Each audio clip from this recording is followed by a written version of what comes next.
So the Jaguars are currently first place in the AFC South, all by ourselves, and it feels so good.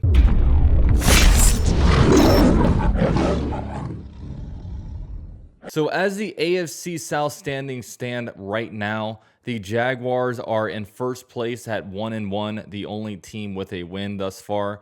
The Texans would be in second place with a record of 0-1-1. The Colts are in third place with a record of 0-1-1. The Colts are actually behind the Texans due to tiebreaker reasons. The Colts have one loss in the AFC South, while the Texans only have one tie. And then the Titans are in last place all by themselves at 0-2. So this is beautiful standings. I mean, they really are. I mean, the only thing that could be better if the Jaguars had another win, but that's how things are going. So when you look at the other teams right now, the two teams that all offseason everybody was saying the only teams that had a chance at winning the AFC South were the Colts and the Titans. Now, when you look at the Colts look terrible right now. I mean, they legitimately look like one of the worst teams in the NFL, and they did last weekend. Matt Ryan looks washed. He's extremely old. I mean, once somebody gets a hand on him, he's not escaping pressure. At this moment, they have a lame duck front office and coaching staff. I've been watching a lot of like Indianapolis Colts kind of videos and stuff lately, and it feels like the players might not be buying into Frank Reich, and his shtick is getting a little bit old. Also, the front office. I mean, how can you trot out there this weekend with that wide receiver core? It was one of the worst in the NFL, and just bad overall. It feels like they have a lot of overpaid players, especially on the offensive line. You know, they're not a very young team. It's just they're paying a bunch of dudes, and I don't know what kind of return they're really getting from it. And also, if you take away Jonathan Taylor and Michael Pittman, their offense is nothing. They have some playmakers. They don't use Nyheim Hines enough. You know, maybe Alec Pierce can, kind of come out there and really emerge as a wide receiver too. But at this moment, they look terrible, and they look like a mess. And they're a team without a quarterback. They look to be a team without a direction. And they're all in right now. I mean, for them, this was like a pretty much not even a playoff or bust, but almost Super Bowl or bust. I mean, they brought themselves. They did a good job of developing the roster, although they missed on really some key spots. I mean, they don't have that a left tackle right now. They clearly don't have a quarterback, and they were kind of just been band-aiding that for too long, and now they look like a mess. So the Colts were the favorite to win the AFC South, and right now they have a tough schedule. They have Kansas City coming up, so there's a very good chance that they go into Week 4 without a win. And you also look at the Titans. The Titans right now are a very injured team. They lost their top pass rusher, Harold Landry, I believe his name is, right before the season started with an ACL, so he's out for the year. Taylor Lewan went down last night's game, and they kind of just have injuries all over the place. It looks like Derrick Henry is slowing down a bit, and it's with Derrick Henry, like yesterday on the season, he has 34 attempts for 107 rushing yards, only 3.2 yards per carry. We all knew at some point he was probably going to slow down, although we had no idea it was going to come this quick. But at this moment, he's not looking very good. And like you said, we knew he was going to slow down at some point. He's 28 years old right now, so we'll continue to monitor him.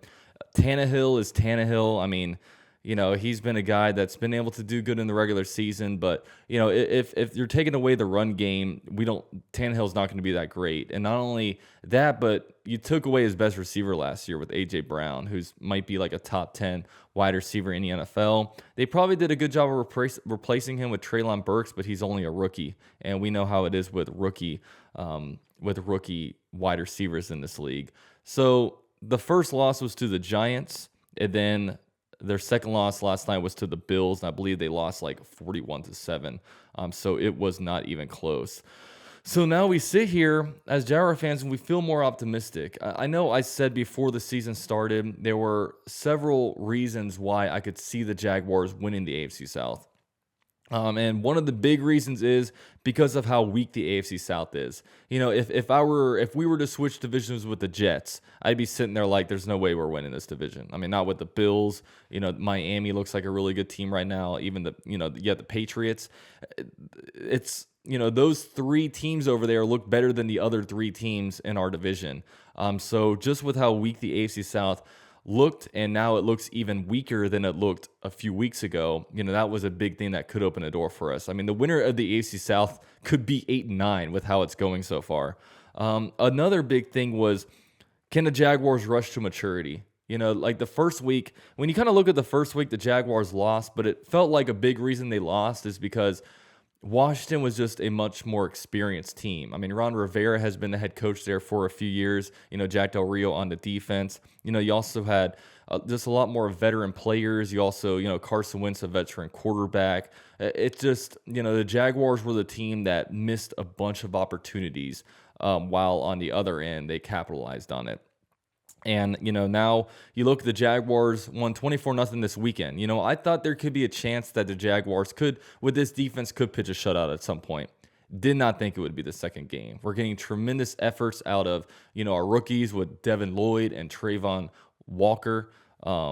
Those two players are playing incredible. Also, even you look at the second-year guys, Tyson Campbell, Andre Sisco are doing great. Our free agent additions, Foye Oluwakin, Fatu Kasi, just Roy Robertson Harris had probably his best game of his Jaguar career last game. So, you're seeing a defense come together. You're just seeing a lot more positives from this that you could look back and say, man, like this team came together quicker than we thought, and they're really capitalizing.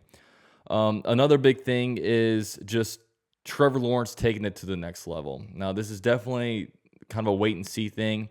Week 1, he had some struggles. Week 2, it felt like he was perfect. Had a couple of balls get away from him, but I mean, who doesn't? And I mean, what quarterback doesn't throw incompletions, doesn't throw some bad passes? He probably had 2 bad passes, but the rest of them, like, man, 83% completion percentage. He played incredible. So we want to keep seeing him do his thing. And at some point, we want to see Trevor Lawrence take the ball down 4 points with 3 minutes left in the game, take the team down and score a touchdown. We're yet to see that, but that will hopefully come in time.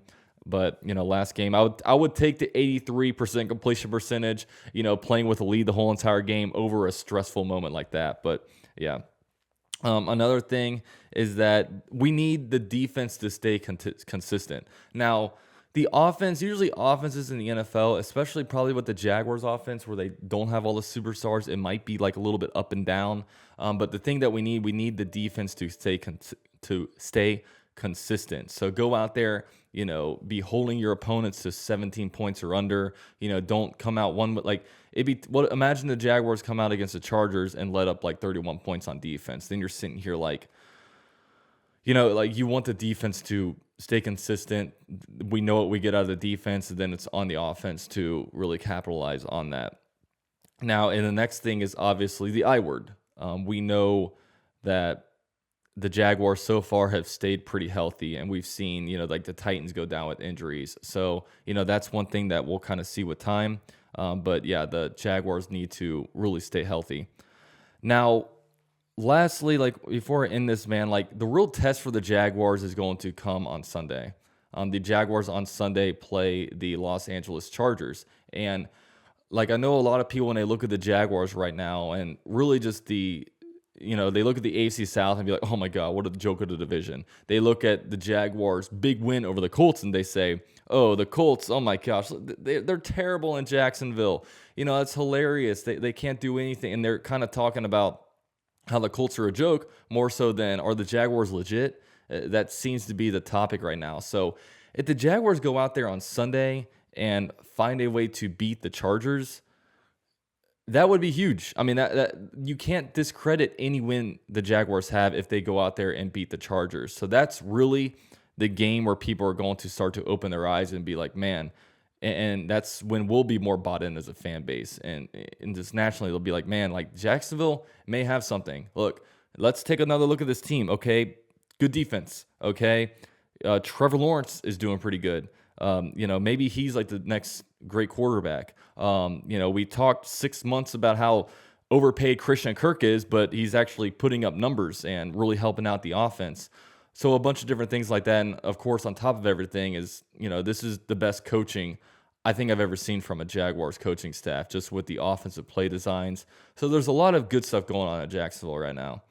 Now, the big thing is like, are we as a fan base overreacting? Because I've had those comments in my last couple of videos, like, okay, you're overreacting, let's relax. And look, last week when the Jaguars lost to Washington, I took it pretty hard. I mean, it kind of hurt my week. I was sitting there super disappointed, and it made me a lot less excited about the Jaguars matchup against the Colts.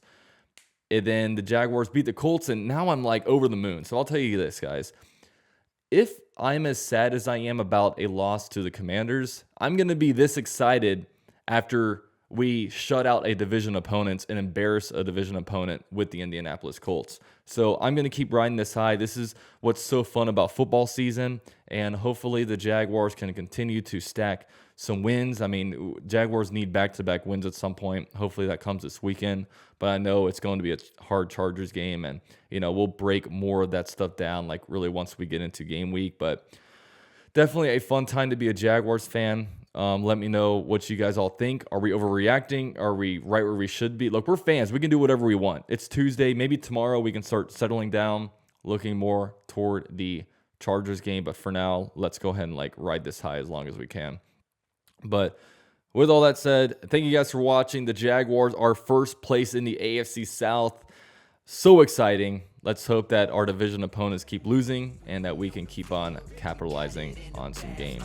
So, with all that said, thank you guys for watching. Go Jags. Okay, Jacksonville Jaguars, too much for your crew to handle. Keep it lit, and this is the #1 YouTube channel by UCF Jaguar. Yeah, we about to blast off. If you've been a fan, then this is the dopest platform. Yeah, never hold back. Gotta represent for the teal and black.